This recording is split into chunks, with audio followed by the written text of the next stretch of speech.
पाने के लिए उन तत्वदर्शी संत की तलाश कर वो प्रभु कौन है, ये जानने के लिए कृपया अवश्य सुनिए जगत गुरु तत्वदर्शी संत रामपाल जी महाराज के अमृत वचन।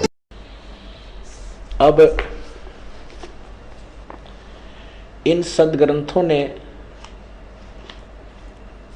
अब 3 पवित्र धर्मों ने सिद्ध कर दिया कि परमात्मा साकार है। अब चौथा पवित्र धर्म है सिख धर्म है।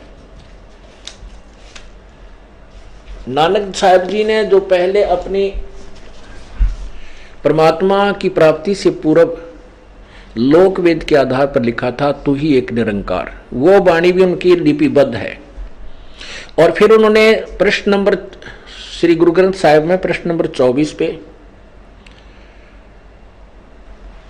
अपने महला पहला की वाणी में लिखा है कि फाई स्रोत मुल्क की वेश, ओ ठगवाड़ा ठगी देश, खरा सियाणा बहुता बार ये धानक रूप रहा करतार।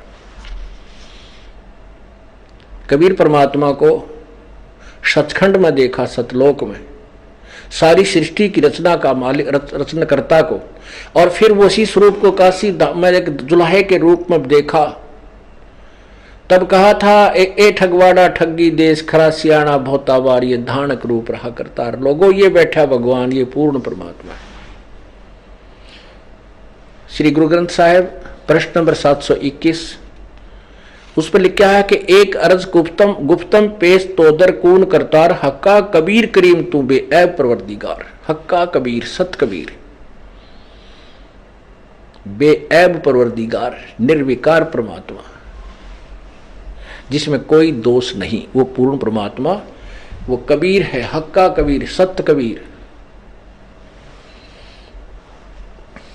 और वो धानक यानी जुलाहा रूप में विद्यमान थे, उनके विषय में कहा है।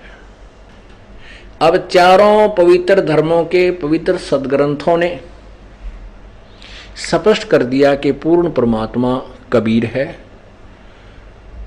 और वो शरीर है, उसका मानव जैसा शरीर। लेकिन वो अग्नि तनुरसी इसलिए कहा कि परमात्मा तेजोमय शरीर युक्त है, वो प्रकाश में शरीर युक्त है।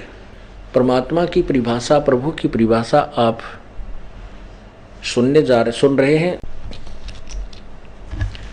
वो परमात्मा स्वयं आते हैं, अपने द्वारा रची हुई सृष्टि को स्वयं ही ठीक ठीक बताते हैं,